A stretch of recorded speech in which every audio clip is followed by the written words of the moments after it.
Seja bem-vindo ao consultório mais uma vez, este programa dedicado à sua saúde e bem-estar do Porto Canal.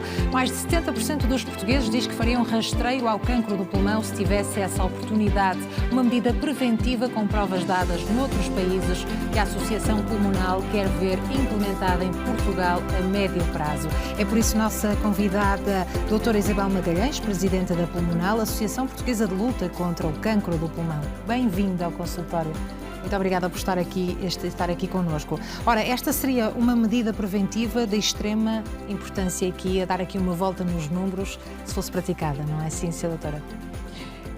Boa tarde. Em primeiro lugar, muito obrigada pelo convite. Obrigada a nós. E, retomando a sua pergunta, de facto, é uma medida de maior importância, sendo que estamos a falar na patologia oncológica mais mortífera no mundo todo, e com uma prevalência muito elevada, também é a segunda mais prevalente a nível mundial, e que, por norma, infelizmente, o diagnóstico se faz numa fase muito avançada. Daí que, fazendo-se o diagnóstico numa fase muito avançada, claro que o prognóstico é sempre muitíssimo mais complexo, é muito mais sombrio do que nas situações em que se faz um diagnóstico atempado. Por que é que esse diagnóstico acontece tão tardiamente? Eu gostaria de referir aqui algumas questões importantes e começaria por falar na questão de... portanto, nós somos uma população com uma literacia em saúde que não é muito grande, e há um desconhecimento grande dos sintomas. Os próprios sintomas do cancro do pulmão muitas vezes são leves ou confundíveis para a população em geral com sintomas, por exemplo, do fumador, que ainda por cima há coincidência de grande parte dos diagnósticos ocorrerem em fumadores ou ex-fumadores, e portanto há sempre aquela ideia de que aqueles sintomas que se agravaram têm a ver com o hábito tabágico. E as pessoas vão protelando o seu diagnóstico e chegam muitas vezes tarde à consulta. Depois, por vezes, também nas próprias consultas que se fazem, efetuam numa primeira fase a nível dos cuidados primários, às vezes há ali algum tempo em que se perdem exames e até a despistagem de outras eventuais patologias, até o doente chegar à referenciação, à consulta no centro que o vai acompanhar. Estamos a falar de uma patologia em que o tempo conta de uma maneira extraordinária. Estamos a falar num problema oncológico em que não é cada dia conta, mas eu diria cada segundo conta. E, portanto, cada vez que andamos no tempo, as possibilidades de tratamento são menores, o que realmente é pena. Tanto mais que vivemos hoje em dia, felizmente, numa época de grande desenvolvimento do conhecimento também na área do pulmão, em que há um conjunto de novas abordagens de tratamento e isto resulta que quem é diagnosticado com cancro do pulmão hoje em dia, sobretudo numa fase inicial, tem um prognóstico muito diferente daquele que era há 5 ou há 10 anos atrás. Claro. E deixando de o cancro do pulmão ter aquela imagem de sentença de morte, que era aquilo que muitas vezes era associado... Que ainda existe. Ainda existe. Nós vemos neste próprio inquérito que foi feito à população portuguesa um facto curioso, que quando se pergunta à população porque é que não queria fazer rastreio, há aqueles que não querem aderir. E algumas pessoas, embora numa percentagem pequena, dizem que têm receio de ser confrontados com o diagnóstico de cancro do pulmão. Portanto, isto também é algo que importa desmistificar, porque, apesar de tudo, vivemos tempos de grandes avanços na terapêutica, no tratamento desta patologia.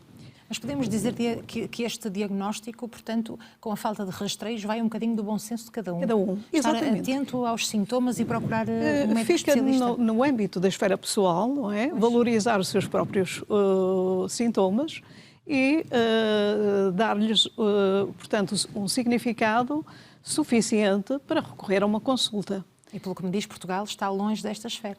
Muito, muito. Há uma grande lacuna em termos de literacia. É um caminho que temos que fazer. É um caminho difícil, porque quando se fala em literacia, importa aqui diferenciar dois aspectos. Uma coisa é facultar a informação, outra coisa é ter a certeza que a população fica capacitada. São coisas diferentes. Muitas vezes a mensagem não é passada da forma mais adequada, não está devidamente dirigida aos seus públicos-alvo e nem sempre a mensagem é absorvida pela população como deveria ser.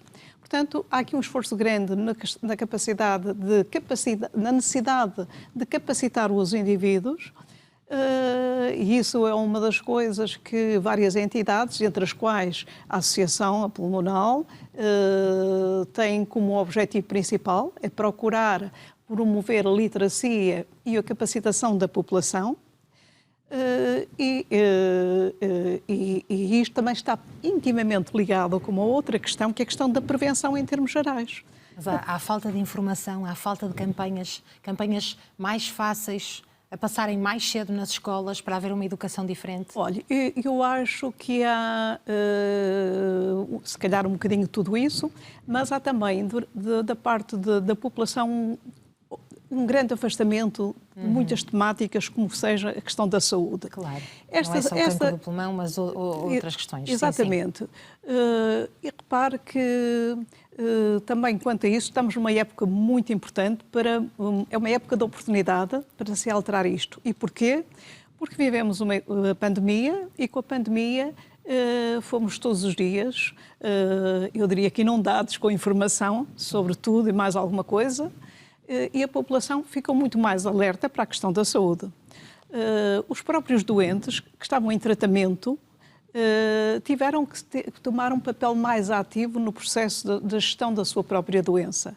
Viram os seus tratamentos alterados, diferenciados e, portanto, tiveram que ter uma postura diferente. E, portanto, estamos numa época, uma oportunidade, eu diria, uma oportunidade única de se trabalhar o tema da saúde junto da população em geral.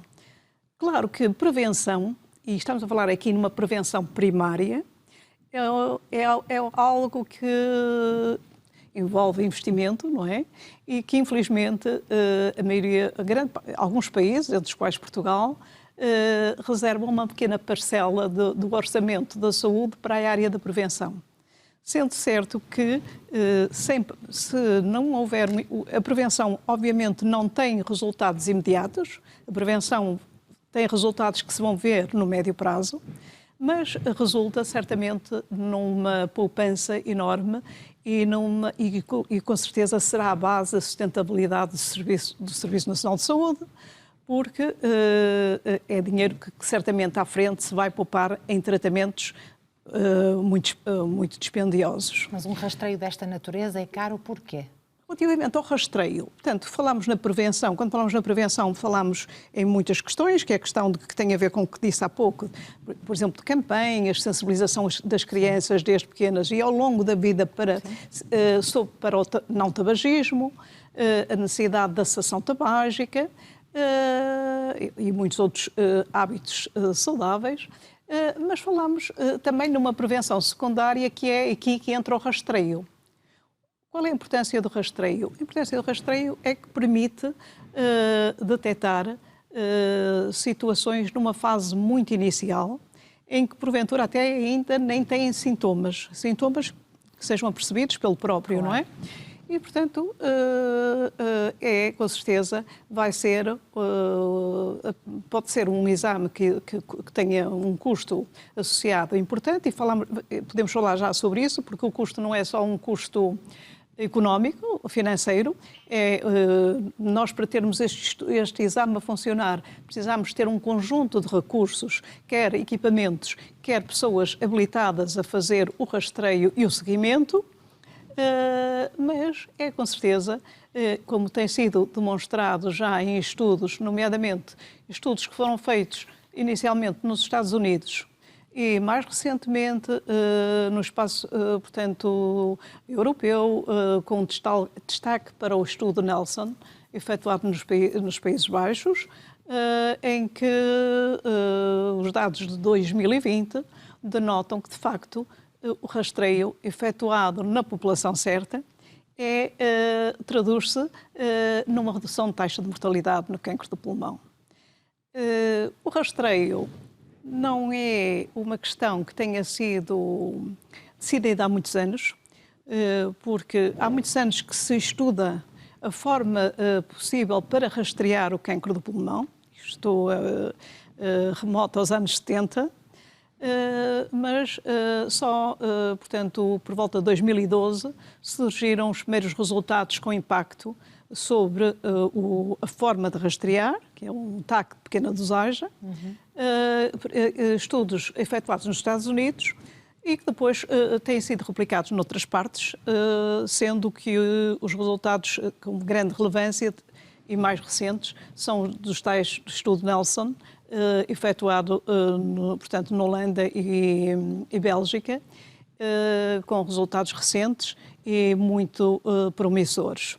E estamos a falar da importância deste rastreio porque 1 ou 2 semanas de diferença podem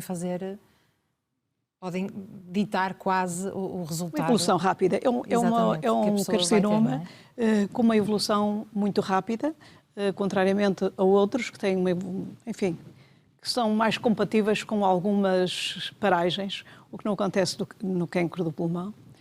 E quanto mais cedo for feito o tratamento, o diagnóstico e decidido o tratamento e efetuado o tratamento, melhor. Portanto, o rastreio é uma questão que, como disse, a nível do espaço europeu está a começar a ser implementado em alguns países e com projetos piloto noutro, e que naturalmente tem de estar na agenda dos decisores portugueses, porque ele vai traduzir isso, com certeza, numa menor mortalidade e num menor custo em termos de cancro de pulmão. Quer estejamos a falar em termos dos custos, quer estejamos a falar numa ótica financeira, quer numa ótica pessoal, de menos sofrimento para a população. O nosso país ainda não aceitou este projeto piloto, por exemplo, só por uma questão dos custos? Ou acha que também é um assunto que está um bocadinho esquecido? Eu acho que é um assunto que ainda não veio suficientemente para a agenda dos decisores. Público. Exatamente, porque é um assunto, como eu digo, que numa fase inicial teve algumas divergências mesmo entre a classe médica porque havia algumas questões que se colocavam, e eu vou dar exemplo de algumas questões, que era definir exatamente e perceber-se a quem deve ser feito o rastreio, quando, com que periodicidade, saber se todo o tipo de imagens anómalas deve ser seguido de imediato ou não. E, portanto, essas dúvidas vieram a ser esclarecidas ao longo do tempo e é realmente nestes últimos anos que começou a haver mais certezas e mais países a entrarem nos processos de rastreio. Nós não costumamos ser dos pioneiros nestes processos.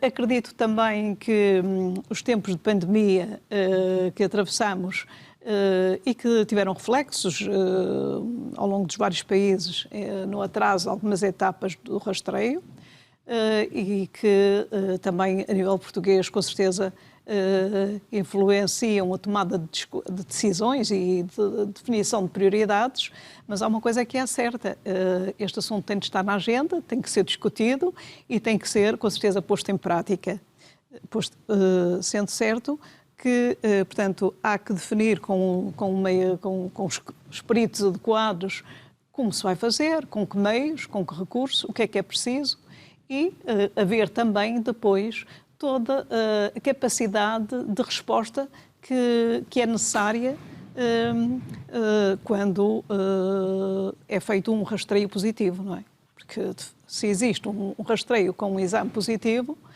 há depois todo um conjunto de exames subsequentes e depois de tratamento que tem que estar, a resposta tem que existir, senão não vale a pena fazer o rastreio.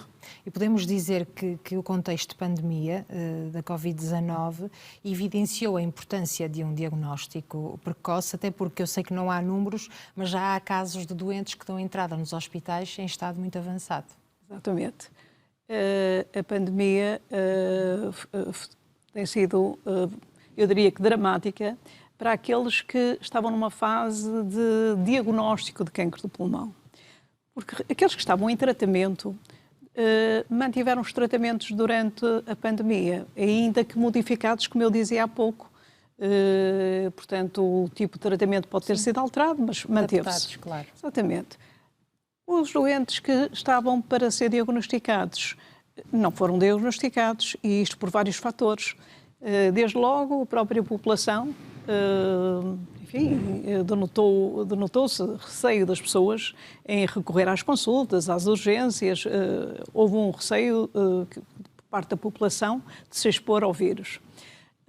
Por outro lado, a resposta do Sistema Nacional de Saúde, dos centros de saúde, ficou muito reduzida e, portanto, supostamente, aqueles rastreios que iriam ser feitos nas consultas deixaram de ser. O que é que tem acontecido?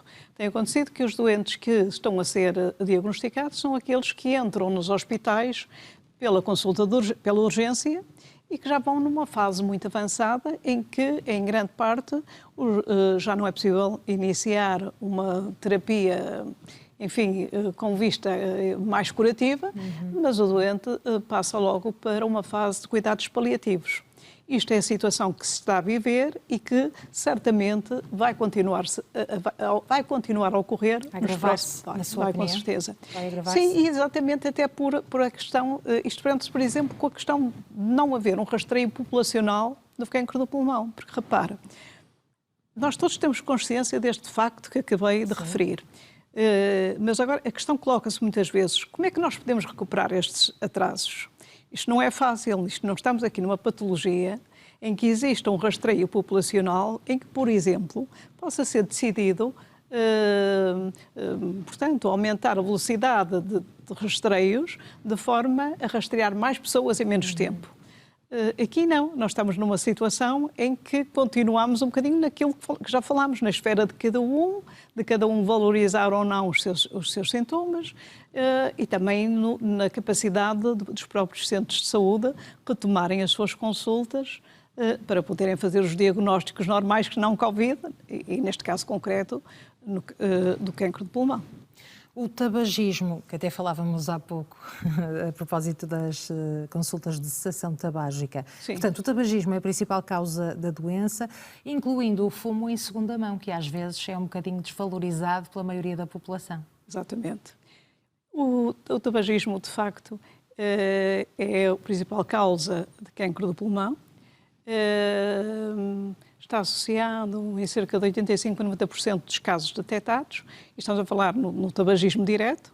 Depois há aquele tabagismo em segunda mão, que muitas vezes as pessoas pensam que não associam a possibilidade enfim, não fazem a associação entre a doença e esse tabaco. E depois temos ainda vários fatores cancerígenos, como o amianto, o radon, a poluição atmosférica, que são, portanto, também causadores, ou podem ser causadores de cancro do pulmão. Mas, obviamente, que numa doença em que 85% a 90% dos casos é proveniente de uma causa que se conhece, claro que rapidamente se conclui que é uma doença que é evitável, que se pode prevenir. Daí a importância de haver programas de sensibilização para o não-tabagismo, que devem ser desenvolvidos, como referiu no início, portanto, começar logo nas escolas, e devem ser acompanhados ao longo da evolução dos jovens. Claro, do crescimento, sim. Exatamente, porque o tabagismo é um hábito que muitas vezes é adquirido como uma forma de afirmação entre pares. Afirmação em grupos sociais, nomeadamente na camada mais jovem, não é? E há que desmistificar tudo isso e dar uma ideia exatamente contrária. O tabagismo não significa nada disso. Para aqueles que já fumam, também é importante que se faça a cessação tabágica. E nós vemos, por exemplo, nos estudos sobre o rastreio, que quando se faz o rastreio nas populações, portanto, que foram alvo do estudo, e quando se faz o rastreio, normalmente, portanto, a população-alvo a rastrear tem determinados parâmetros, e um deles é ser ou ter sido fumador. Claro. Verifica-se que quando o rastreio é acompanhado de um programa de cessação tabágica nos fumadores, que a eficácia do rastreio é ainda maior. Portanto, claro que as consultas de cessação tabágica, sejam elas de acompanhamento médico ou de apoio psicológico, são importantes no sentido de aqueles que iniciaram esse hábito conseguirem deixar de ter essa dependência, que no fundo é uma dependência. E também deixar aqui uma mensagem relativamente às novas formas de tabagismo, que são uma nova ameaça, na medida em que quando se passa a mensagem de que são formas menos agressivas, é preciso que fique claro que elas são agressivas. Não estamos aqui numa mensuração de quanto mais ou quanto menos. Também não há estudos que demonstrem esse benefício. E o que nós sabemos é que muitas vezes são indutoras ao consumo de tabaco, por exemplo, por parte dos jovens. Doutora, estava tão aqui envolvida na sua conversa e na sua mensagem, mas também, como falávamos, este caso do fumo em segunda mão, depois ficamos muito surpreendidos quando há alguém que tem cancro do pulmão e diz: mas eu nunca fumei na minha vida, como é que eu vou ter cancro do pulmão? E todos nós conhecemos alguém que já passou por isso, não é? Muito, exato. E daí também a importância de se desmistificar um dado que aparece até no próprio estudo, que é que se pergunta às pessoas, portanto, àqueles que acham que não é importante fazer um rastreio, muitas vezes pergunta-se quais são os motivos. E um dos motivos é porque não sou fumador. E isso é claro que um não fumador, à partida, tem uma probabilidade de ter cancro de pulmão inferior. Mas não tem risco zero e, portanto, não pode excluir essa situação. E nós temos, na própria associação, temos relatos de situações, sobretudo até de pessoas jovens, que tiveram um cancro do pulmão e que, de facto, nunca foram fumadores. E talvez por isso eles próprios sempre acharam que não podia ser um cancro do pulmão. Claro. E até numa primeira fase, os próprios profissionais de saúde colocaram em cima da mesa outros diagnósticos que não o cancro do pulmão. E é por isso que é tão importante partilhar esta informação. Muito obrigada pela sua presença e pelo trabalho que esta associação desenvolve. Obrigada. Obrigada. A continuação de um excelente dia. Obrigada. Foi por isso também que nós aqui, claro, neste consultório, programa dedicado à sua saúde e bem-estar, assinalamos este Dia Mundial Sem Tabaco. Na última parte do programa desta segunda-feira vamos falar de hemorroidas, uma patologia que continua a ser considerada uma doença tabu, uma vez que muitos doentes não dizem ao médico que têm hemorroidas por vergonha. Vamos saber porquê e do que se trata na última parte do programa. Já sabe que pode a qualquer momento fazer a sua questão através do número 22508-3297, 22508-3297, ou pode também enviar um e-mail para o endereço consultório@portocanal.pt. Conto consigo a seguir a uma curtíssima pausa. Até já.